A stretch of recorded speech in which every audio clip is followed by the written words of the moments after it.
Today's episode is proudly sponsored by the Rising Tide Mastermind. The term mastermind was originally written in Napoleon Hill's book, Think and Grow Rich.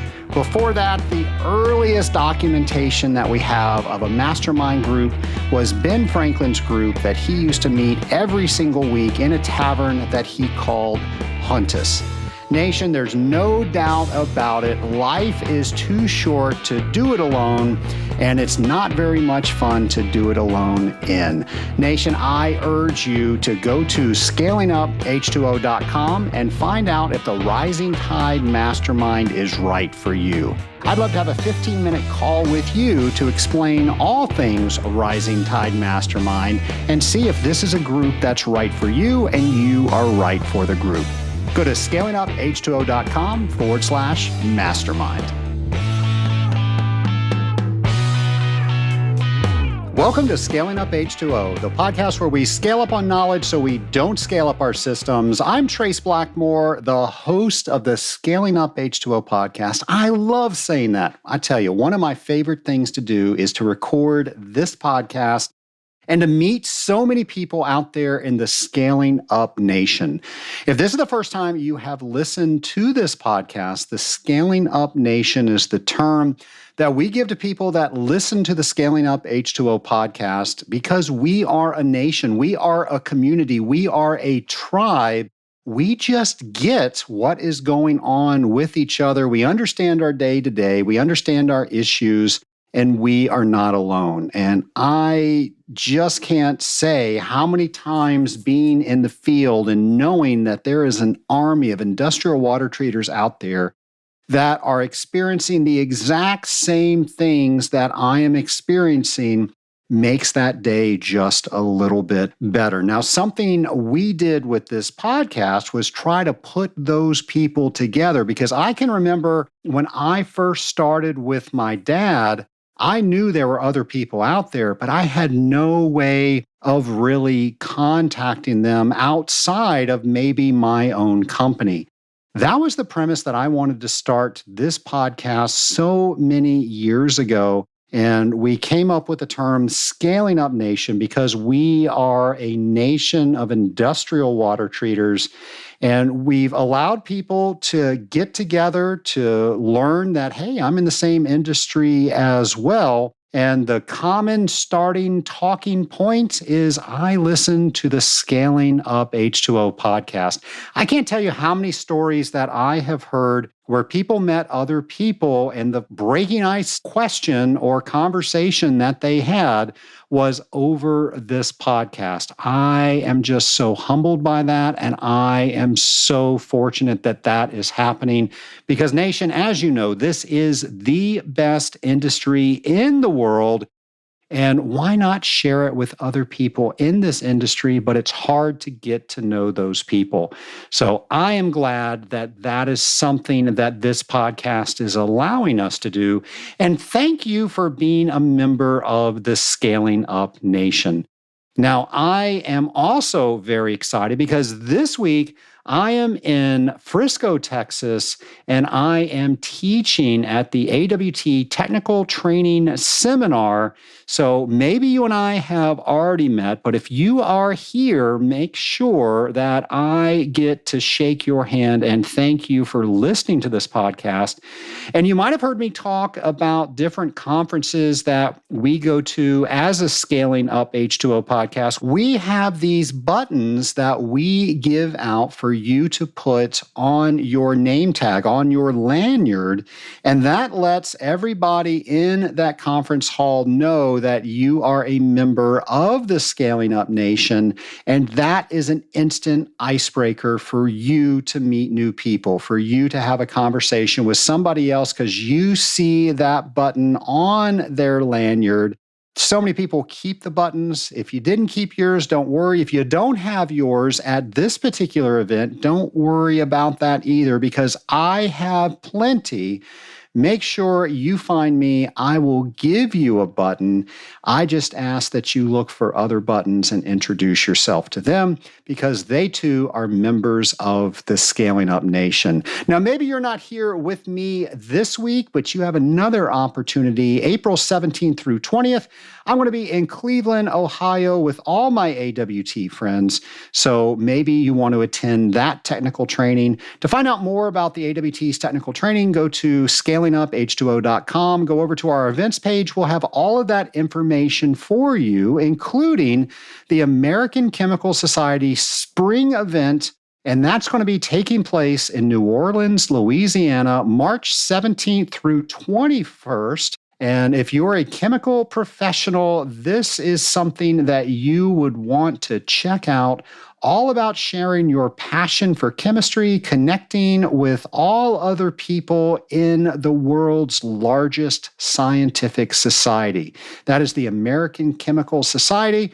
We're going to have that information for you on our events page, along with the Canadian Mechanical Plumbers Exposition. That's going to be March 20th through 22nd in Toronto, Ontario. And this is where over 500 exhibitors represent all equipment, innovations, applications, and information that define all things mechanical in the plumbing industry today. This is hosted by the Heating, Refrigeration, and Air Conditioning Institute of Canada, as well as the Canadian Institute of Plumbing and Heating. Also, the BOMA Medical Office Buildings and Healthcare Real Estate Conference is taking place on May 13th through 15th in Orlando, Florida. Who would not want to go to Orlando, Florida? We'll have all of that information for you on our events page. And finally, we have the International Water Association's 18th World Conference on Anaerobic Digestion. That is taking place in Istanbul, Turkey. I sure hope they ask me to be their keynote speaker. I've always wanted to go to Turkey. That's going to be June 2nd through 6th, and we will have all of that information for you simply by going to scalinguph2o.com. You can do /events. That takes you directly there, or just type in scalinguph2o.com. Hopefully, you have that bookmarked as one of your favorites, and you can just click over to there, then go over on our menu bar, go over to our events page. And it is amazing what our amazing team here at Scaling Up H2O has put up there. If you can think of a water conference, it is up there. It is a wealth of information, and that's because so many people in the Scaling Up Nation have let us know about things that are going on, so you can know where you want to be in any given moment, in any given area, at any given conference. Nation, last week I had the pleasure of introducing you to one of my friends, Barry Higgins, and you learned he is not from the States. He is from Ireland, and he is all things knowing about boilers. We're going to continue that conversation today, so here is part 2 with Barry Higgins. Barry, let's move on to one of my favorite subjects, and that is pH. So how do you look at pH in all these systems? Again, in the steam boiler itself, pH, it's very interesting the way it's related to alkalinity, the way it's related to condensate. It's kind of like a hockey stick when you get above 11, the way that you need a lot more caustic to give you that pH. And because it's a logarithm scale, people kind of forget this, that you're moving from 10.5 to 11. It's not just going like on the dial. So everything exponentially increases. So the more caustic that you need to get from 11 to 12, it exponentially goes up by 100. And so you need to kind of really home in on your skills of doing your p-alkalinity testing, your titration. You need to understand the difference, if you run a boiler at a pH of 12, how much more is going to add to your solids. You definitely need to know that your pH of 11 is probably the ideal range to be doing that, and you kind of need to get to know then what that relates to p-alkalinity, and practicing and doing the testing and doing the titration properly And like what kind of a bugbear of mine is when you see sites and they're calibrating their pH probe and you're looking at the reagent and you're going like, when did you open that, guys? And it's, oh, that's at 2 years old or it's 6 months old. And you're thinking to yourself, guys, this is out of date. It's even after a week, it's probably lost most of its, especially pH 10, and sitting there, and even after it's fully closed in a lovely tight vacuum, it's still going to lose some of its things. So you're better off with the single-use cells that you can put in your probe into your 12 mil liquids, calibrate your probe. And I would probably advise people to have a special, keep one probe for the high pH range and one for the lower pH range. So, and then have your solutions at your pH range. So that way that you know that your probes, they're one of the most temperamental probes go on the pH. A clean and calibrated pH meter is a happy pH meter. A lot of people just simply do the 4, 7, 10 calibration. You're saying maybe even do another higher pH to do a calibration. Can you talk about that? Yeah, no, I was talking more about keeping it at the 10. So that would be, and I would try and keep a separate probe for the higher pH range as opposed to having that pH probe being used then in your pre-treatment water at 7 and then expect that to go back up to the 11, 12 range and back down to 7 and back to 10. So I would always try and keep one as my high range and calibrate as the high range. That's a great tip. I know a lot of meters go bad, a lot of probes go bad because they don't stay properly hydrated. I'm betting that across the Atlantic that doesn't change. Nope, definitely not. You have to keep it in the seal. You have to keep it in your electrolyte solution, especially we're having kind of very cold weather in the last couple of weeks. You want to take them out of the cars, bring them in, keep them in room temperature. You do not want to let them freeze in the car because it's going to be bad. And you want to keep enough solution at the base of that. You want to keep them clean, like anything else. You're using them in the lab environment. People are expecting you to give them an accurate pH result. And if you're not looking after your probes, your tips, your solutions, you're going to give probably wrong answers. And people are going to take that as gospel that you've told them, oh, your condensate is 12 or 9, and it could actually be 4. So there can be a massive swing in the two results if you don't have a proper calibrated happy pH probes. We're doing so many public service announcements today. We are helping the entire water treatment industry. You mentioned alkalinity, and we've been talking about pH. If somebody wants more information about that, recently I did a show as episode 340 where I revisited a previous show that I did, but it's all about alkalinity, all about pH, and I'm pretty sure I talk about cleaning a meter in there. So if you want to learn more about anything Barry and I are talking about, by all means, check out episode 340. Next, we'll go on to the blowdown system, and we'll talk a bit about the blowdown system. My understanding, and maybe I'm wrong, about blowdown system is the bottom blowdown gets rid of your sludge, and you need to do it in short bursts. So it needs to be in a kind of a pulse system. And if you think that you need to do a 12 seconds blowdown, that needs to be done in, I would say, max of 4 seconds. So 3 intervals of 4 seconds, short, sharp burst. Because if you leave it up for 12 seconds, all you're going to get is boiler water coming out your blowdown vessel, and that's not what you want. You want to get rid of that sludge out of the boiler. Your top blowdown on your boiler is all for controlling your TDS within the boiler. So that's the two differences that I've been taught, and I hope I'm right. I think you're right, because I was taught the same thing. So we're both wrong if you're not.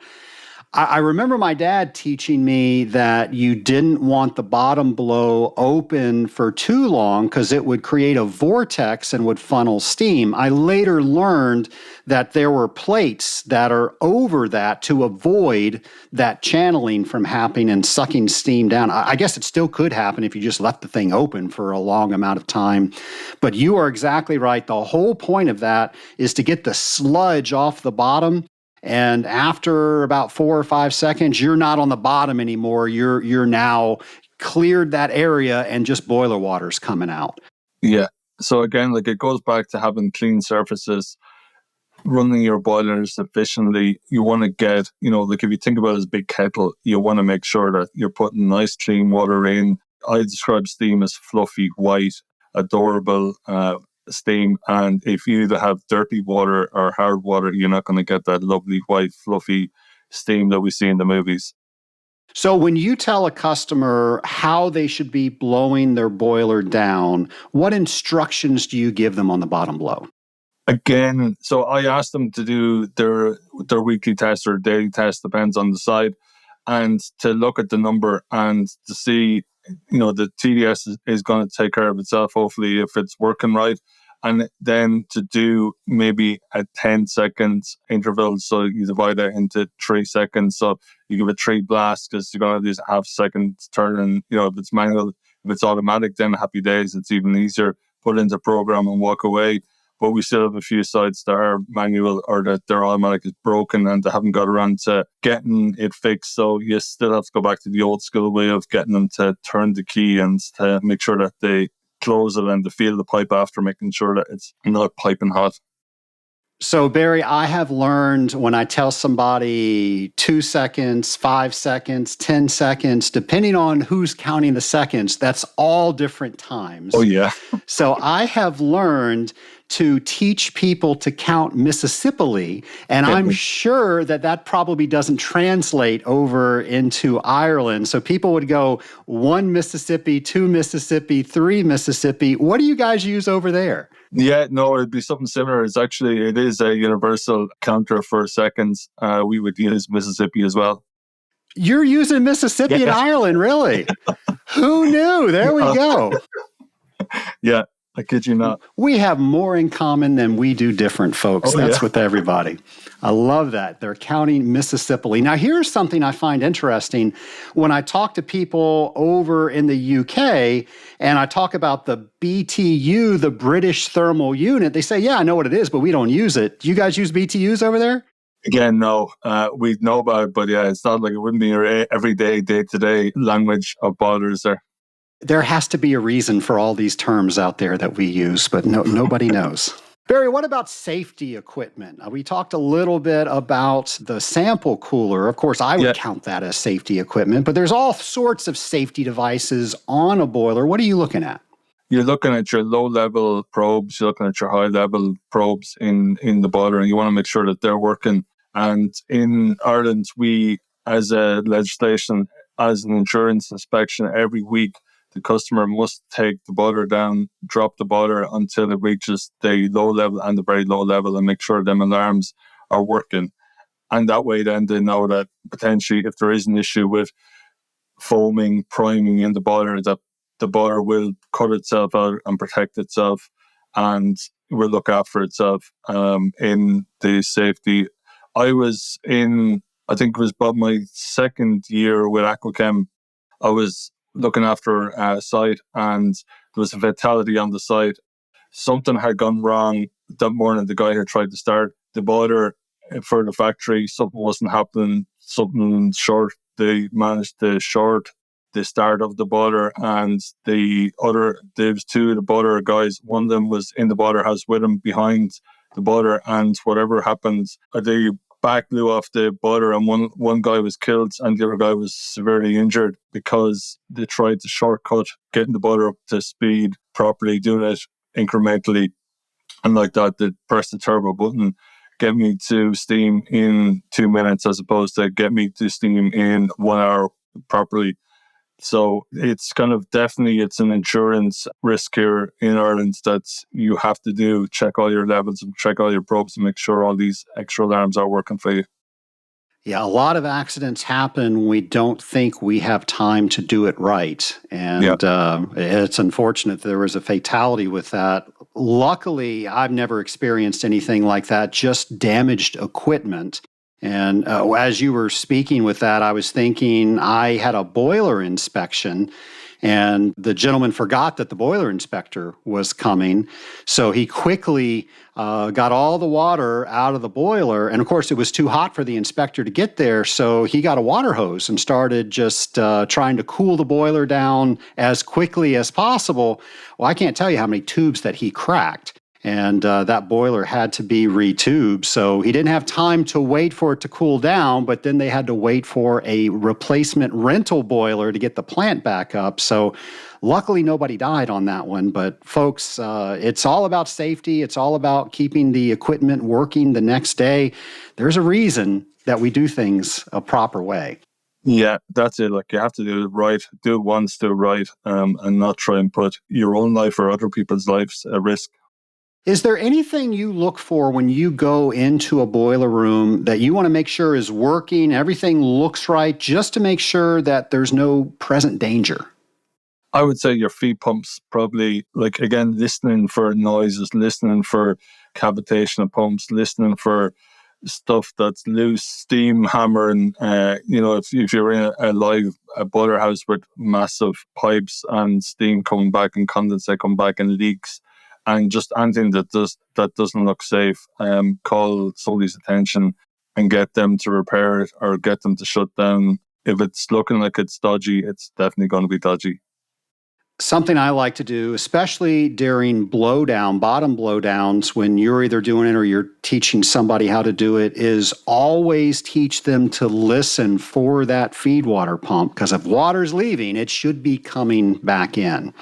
Yeah, that's it. You're making up what you're putting out. And the same thing again, when you're going in, into a boiler house, you'd be going around and you'd be physically, trying to make sure that there's nothing passing on your valves as well. Like, that'd be another kind of tip that you want to be kind of going around. And especially if somebody is saying to you, "Oh, Trace, my conductivity or my TDS of my boiler is not rising." And you're going, "Okay, let me just do a quick investigate." And then you put your hands down beside the blowdown and you're going, "Whoa, this pipe is hot, so it's definitely leaking."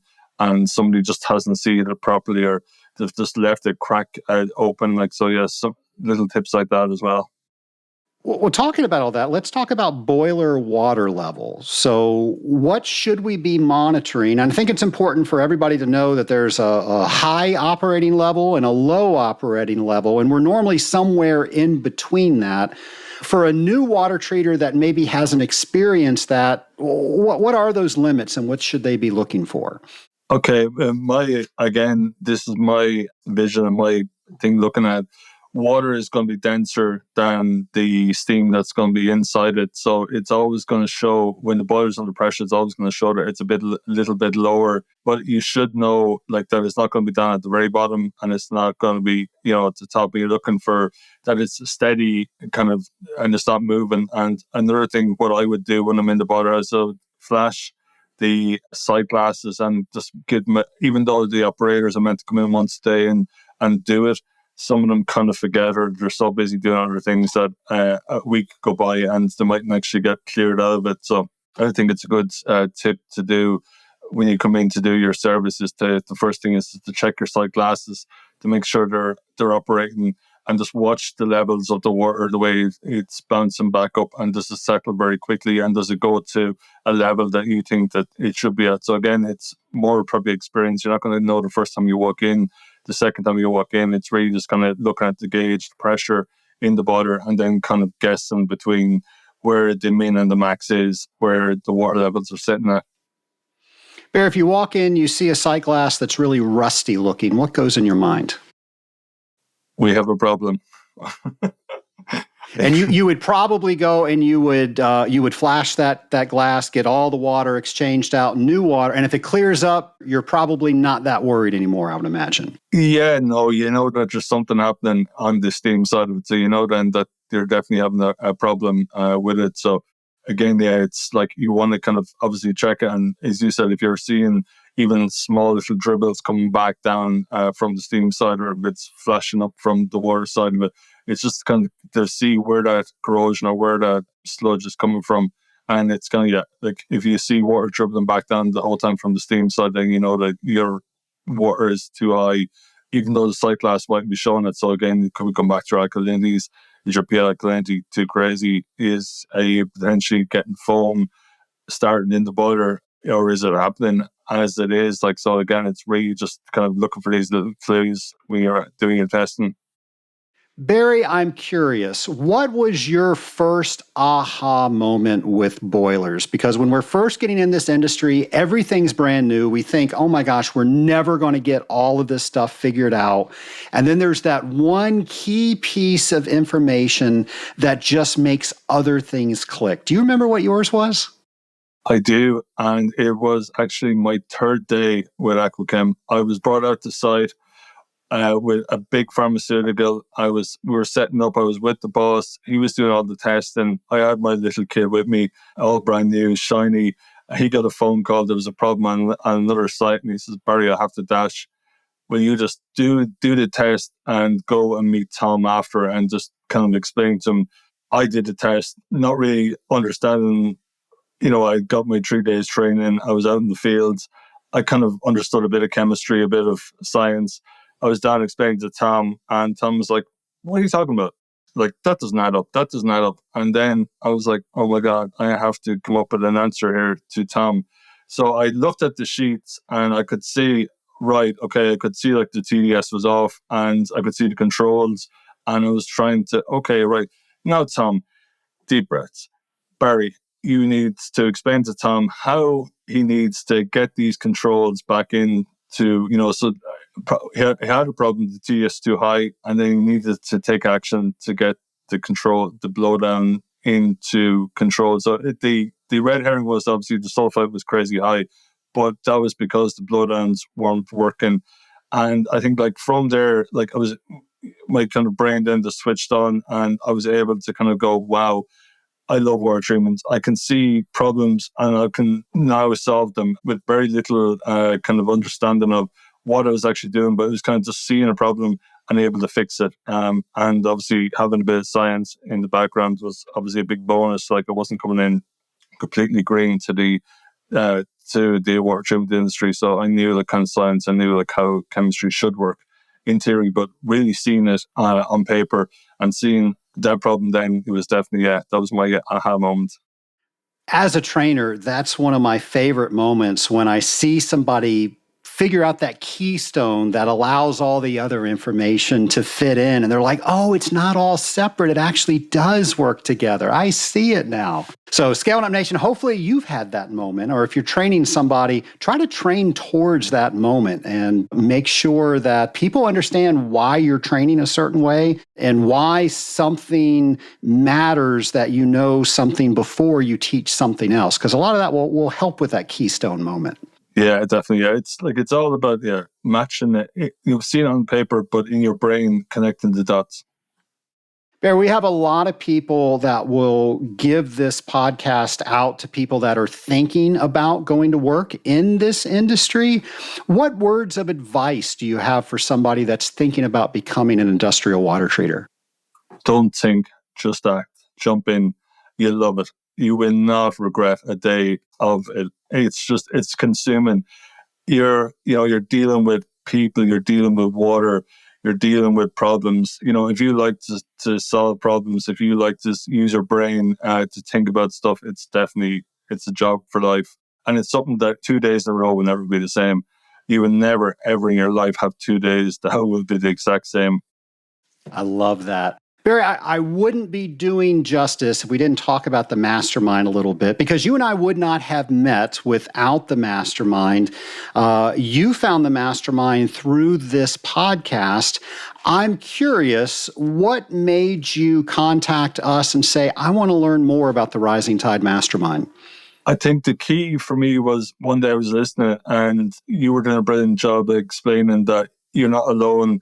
No man is an island, that other people are there to help, and the people in the mastermind may have been at your problem on level 5. And now that if you're there, they will be able to take you and give you the blocks that they have got to get them to level 6 or 7 of that problem.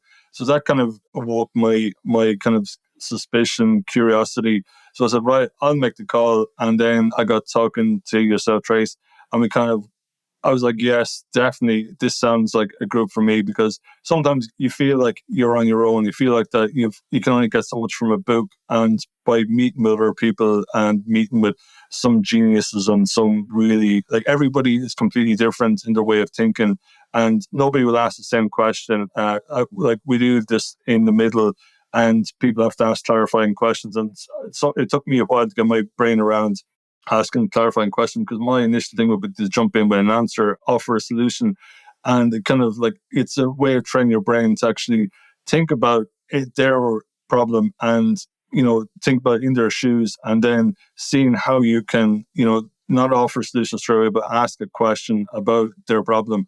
And like that kind of stuff, like I use it in my day-to-day stuff. Like you're asking questions more and more of things. Is this right? Does this look right? So you kind of bring it into your life as well. So it's not just something that you use for an hour a week. You're actually using it every day with your life as well. One of the most surprising things that has happened to me since I started the mastermind, I think we're going on our 5th year, is when spouses come up to me at an event like the Association of Water Technologies, and they thank me, and it's not me, it's the group, but I'll of course take credit for it. Why not? But let's say your spouse comes up and Jennifer says, we are having so much better conversations now because instead of Barry jumping to conclusions, he's now trying to understand what I'm processing, what I'm going through, and we're getting to an end that's so much better for both of us. Definitely, yeah. And I think like even I would have always read articles and stuff on LinkedIn and, one-pagers. And I think getting into the process of reading books, and he said that she heard that, or I got that obviously wrong, by Kathleen Elkerman. You got it close enough. I said this, you heard that, but you got it close enough. Yeah, exactly. So like that kind of even training your brain to kind of put yourself into somebody else's shoes and to understand the ticks and the colors and how everybody's completely different. And, I wasn't surprised when I was doing the colors to go, I'm a red. I kind of knew straight away when I seen the colors, definitely will be red. Just from my own way of going on. But it was kind of, it was funny when we did a work for a sales thing, and we kind of different people had greens. I wouldn't have thought them as a green or a blue. Definitely wouldn't have thought them as a blue. But it's only when you get into listening to why a blue needs, or, what's their way of carrying on, that you kind of identify more with different people. And, it's all about the differences and trying to find a common language between both of you. That is one of my favorite things that we do in the mastermind is we choose books to read together, and we don't just read them, we talk about them and process them with each other. And it's my favorite part because you get something out of it that I just skipped over, and vice versa. And because you just said something, I'm thinking, oh, wow, that makes all this other things that we just talked about make sense. And now I can do something from the book I read and put it into my day-to-day life. Yeah, for sure. It's gas because I will pick up on something on page 3 or page 4. And as you said, you mightn't have picked up and we're having them discussions. People go, oh, I didn't actually realize, or now that makes sense why I'm coming to this conclusion about the books. And it's all about trying to explore your mind and get your mind in a different way of thinking, because you become in a rut. Like if you're doing your day-to-day every day, you're not kind of experiencing new things. So it's brilliant to read new books to push your horizons on it. You started out by saying, life's kind of lonely in this industry, especially when you're in management, when you're getting towards the top. Just when you're out servicing accounts day by day, a lot of times you feel like you're alone, and having a place where you can come each and every week and know that you're not alone, know that the other people know what you're going through because they're going through that as well. And you can just say what's going on without having to preface with all this common knowledge that most people just don't understand. Oh, you're an industrial water treater, so you work at the sewer plant? How many times do you get that? All the time. And mine is, I'm a water treater. I'm not a magician. Go deal with that. There you go.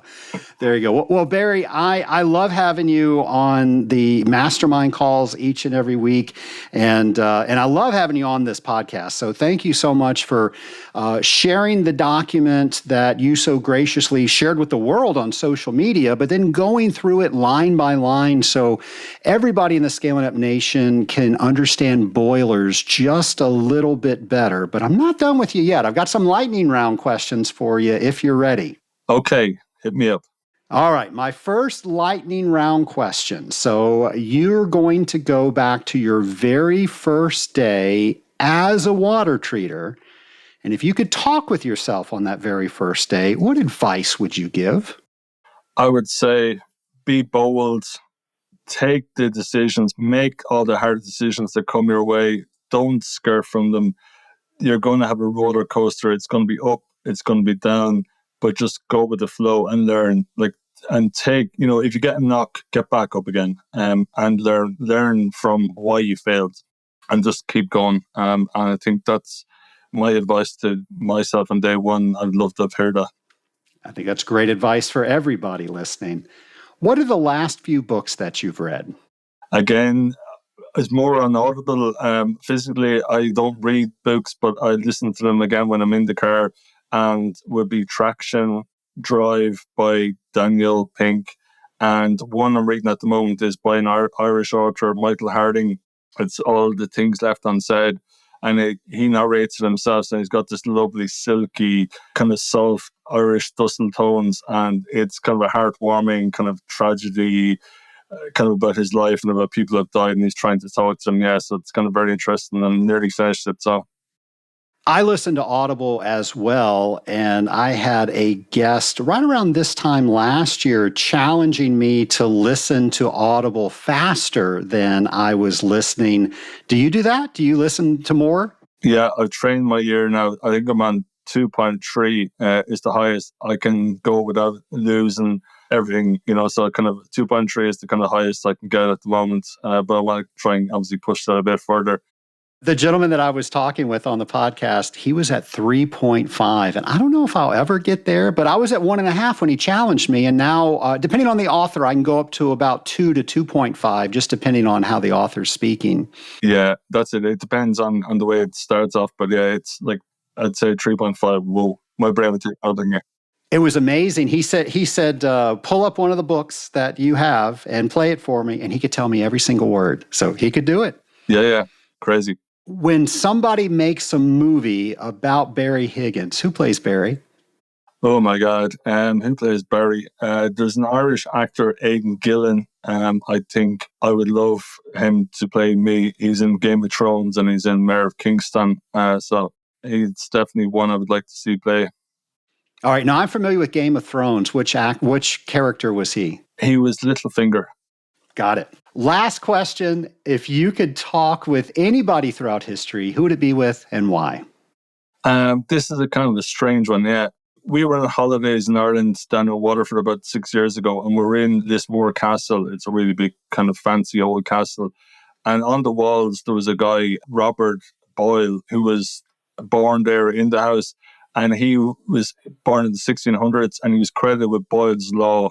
He came up with Boyle's law about the pressure in gas. It's inversely proportional. And also in the 1600s, a guy invented the pneumatic air pump, but it was kind of a big contraption. And Robert Boyle is attributed with making that better and becoming what we all know as pneumatic air pumps now.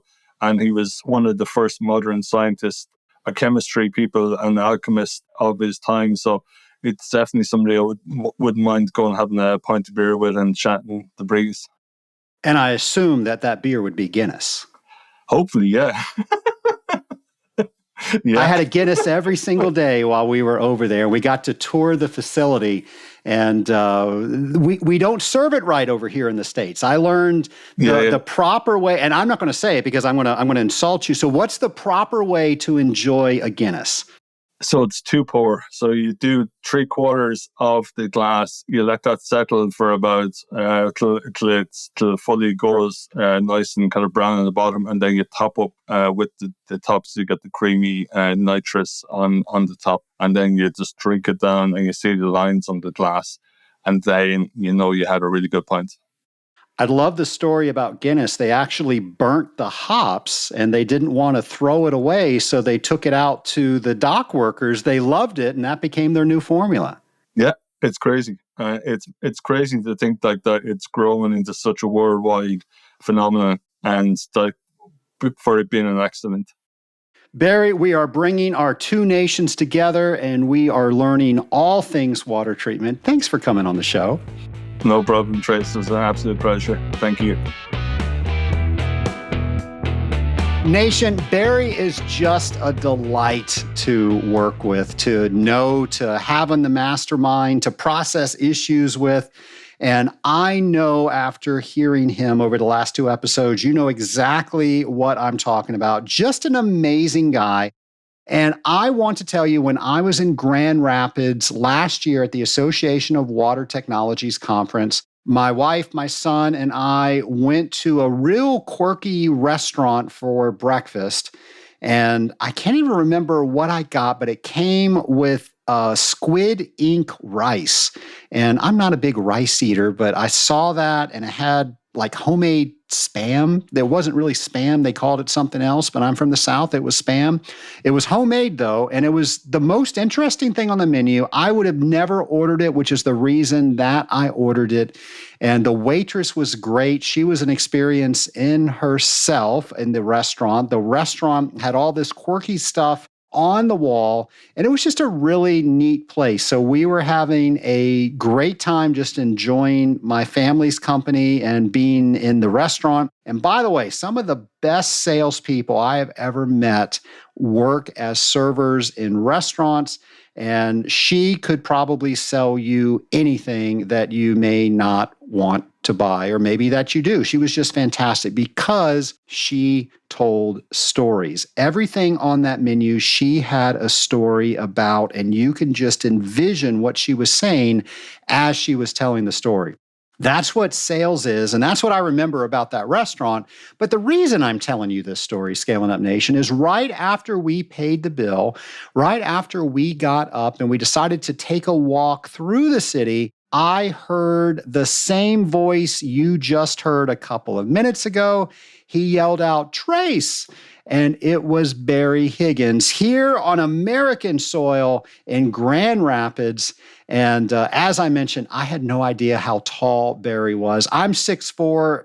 Barry was at least 6'4", the way I remember him. And I got to meet Barry in person. And that's one of the cool things about the mastermind group. I know Barry very well. We share some great details about each other on the mastermind call each and every week, but we never got to see each other in person. Now, we do this thing called a live event where everybody in the mastermind once a year gets together and we get to meet in person. Unfortunately, Barry wasn't able to make last year. He says he's going to be able to make this coming year. I can't wait to see him in person again. But isn't that interesting when you meet somebody you know pretty well, but you've never met them in person? So that was the experience that I had right on the streets of downtown Grand Rapids. I got to meet in person my friend Barry Higgins. I know this is going to be an episode that you're probably going to share with some other people. So we're going to have the graphic and everything that we mentioned on this show and part one last week's show, all for you on our show notes. So all of that will be there. A couple of other things that we mentioned on this show. We talked about the alkalinity show that we did, and this is a reprisal of a previous show that we did. It was one of the first shows we did. I just started talking about alkalinity, and a member said, "Hey, we would really like if you redid that show." So I went ahead and wrote an entire new episode for that show. Here's a little behind the scenes for everybody in the Scaling Up Nation. I might write a script. I very rarely use a script, but at least I have all my thoughts around me. If you ever want to confuse me, tell me to stand in one place and read a script. You will not like the Trace Blackmore that is in front of you during that situation. But I do like to have all my thoughts organized to know what I'm going to talk about and what order I'm going to talk about it.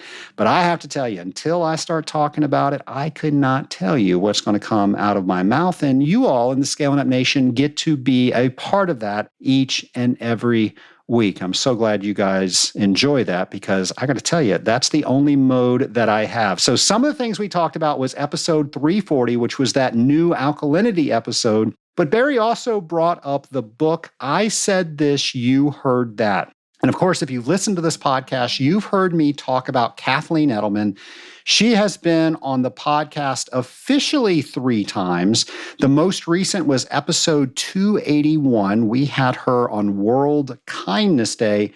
And that's pretty much what she does. She teaches people how to understand themselves so well that they can be kind at all times to all people. And she teaches that through temperaments. And temperaments is how we are wired, how we see the world, how we react to things, what we need in order to react one way or another. She teaches all of that. And ultimately, she teaches us how to be the best self that we can be, because we are self-aware of who we are. I know that's a lot of generalities, but if you have read the book, you know I'm explaining it right. And if you haven't, you've got 3 different books that you can read. So one is a workbook. It's called I Said This, You Heard That. And it is a workbook that you work through. She has also come out with a workbook part 2, which is the book version. If you wanted to do a book club and read the book and do that with some people, that is what I would recommend.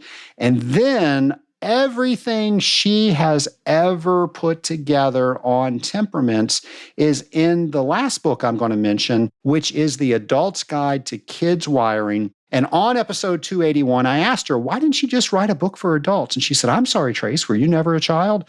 She actually says that to me, folks. So you were a child. Everybody has been a child. And she decided to look at kids because they are unfiltered when it comes to how they are, because they haven't had all the world experiences where people told them time and time again, don't do that. Don't act this way, act this way. So she explores kids, and you will learn more about yourself and everybody, every relationship that you have in that book. I have all 3. I teach all 3. I recommend all 3. If you're just starting out, maybe get workbook 1 and 2. If you just want to read it and see what it's about, get workbook number 2. If you want the entire library, get that as well. Folks, I can't think of another thing that I have done that has improved every single relationship in my life. At the very least, listen to episode 281, and you can hear the latest time that Kathleen was on the podcast.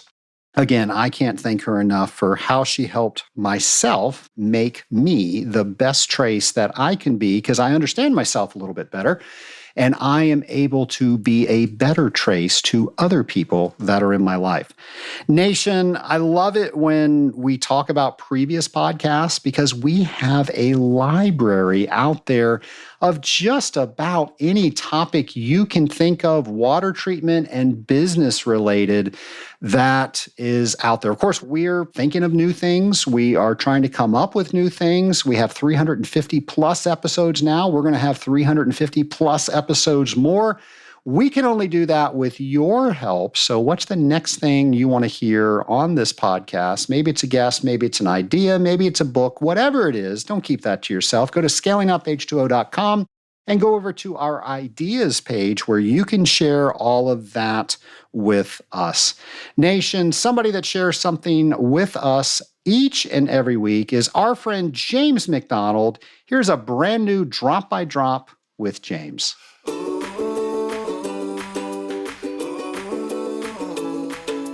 Welcome to Drop by Drop with James, the podcast segment where we wonder, explore, think about, imagine, and learn industrial water treatment, you guessed it, drop by drop, together. In today's episode, we're going to talk about one of water's absolutely amazing properties. We're going to talk about hydrogen bonding, one of my favorite types of bonding in the atomic world. Yeah, I'm weird that way. Well, that's no surprise at all. Water is H2O, or two hydrogen atoms and one oxygen atom. The two hydrogen atoms are not stuck to each other, but are stuck to the oxygen atom instead. It's how they are stuck to the oxygen atom that makes all the difference in the universe. They are not stuck directly across from each other on the oxygen atom at 180 degrees, like the buns on Princess Leia's hair. No, buddy. That would have been disastrous for life as we know it. We would have had no hope. Instead, they are stuck at an angle, at approximately a 104.5 degree angle. Think Mickey Mouse with his two ears representing the hydrogen atoms and his head the oxygen atom. That is water. This kink of an angle leads to a very important superpower. Because the hydrogen atoms are small and only have one measly electron, they're easy to push around and take their electrons. The much bigger oxygen atom only needs two more electrons to fill its outer shell and be in a state of nirvana. And it gets these from the two hydrogen atoms. Because the water molecule looks like a Mickey Mouse with the hydrogen atoms more on one side of the molecule than the other, you end up with a partial positive charge on the more hydrogen side and a partial negative charge on the more oxygen side. We've all heard that opposites attract, and that's true in the world of chemistry as well. The partially positive side of one water molecule is attracted to the partially negative side of another water molecule, making water sticky. This, my friends, is called hydrogen bonding.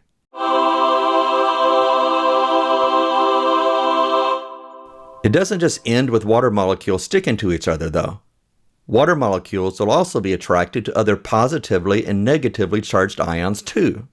For example, this explains why table salt, or NaCl, sodium chloride, dissolves so easily in water. The positive sodium ions are attracted to the partially negative oxygen side of the water molecule, while the negative chloride ions are attracted to the partially positive hydrogen side. Hydrogen bonding leads to all kinds of unique properties of water. Water is a liquid at room temperature. This may sound like a duh comment, but when one considers that other molecules of similar or heavier weights are gases at room temperature, such as methane, propane, and butane, it suddenly seems a little more amazing. Water has a high heat capacity, meaning it takes more heat to raise the temperature of water and especially to make it change phases from solid to liquid to gas. We use this property every day in industrial water applications such as boilers, cooling towers, etc. And it's all thanks to hydrogen bonding. There are more examples, but it should suffice to say that hydrogen bonding is one of water's primary superpowers that influences our industrial water lives in so many ways every second of every minute of every day. I'm James McDonald, and I want to encourage you to be like water by forming bonds with those around you, dissolving new knowledge, and making worthy ripples, drop by drop. Thank you, James. And if you haven't kept up with each drop by drop, don't worry, we've got all of that on our website. So you can go to scalinguph2o.com and find every single drop by drop there so you can keep up with James as he takes us through a learning journey each and every week. So many people have stayed up to date with James. James has been doing this for several years with us. James, thank you for doing that. And so many people say that they are 52 times smarter on whatever topics he is covering each and every year. It's just a great way to continue learning and make this job fun. As Barry said, if you're doing this job right, as my dad said, if you're doing this job right, you are never bored. You don't see the same thing over and over again. Folks, if you're in this industry, congratulations. I truly think it's the best industry out there. It's my hope that you treat it as such and make sure you are making the most out of being an industrial water treater. Have a great week, folks.